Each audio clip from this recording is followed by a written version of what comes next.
মকর রাশি, আজকে আপনার কোনো ছোটোখাটো সমস্যা চলতে পারে, কোনো ইনভেস্টমেন্ট আপনাকে লাভ এনে দিতে পারে, ধনের আগমন ঘটলো, ব্যয়ও রেডি থাকবে, দূরে কোনো যাত্রাও আজ করতে পারেন, আইনি ম্যাটার থেকে কিছুটা দূরে থাকা উচিত, কোনো কিছুতে আজ সাইন করতে হতে পারে, ক্যারিয়ার ও প্রফেশন কর্মক্ষেত্রে মিশ্রিত প্রভাব পড়বে,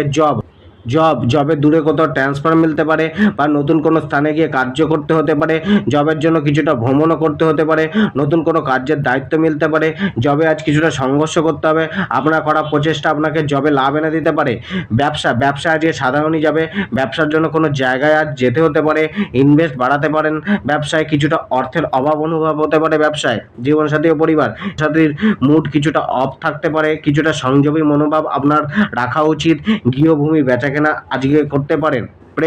পুরানো প্রেম ফিরতে পারে বা এক্স লাভারের প্রতি আবেগ বাড়তে পারে, নিজের বাক্যের ওপর সম্পূর্ণ নজর দিন, প্রেমে পার্টনারের সাথে নতুন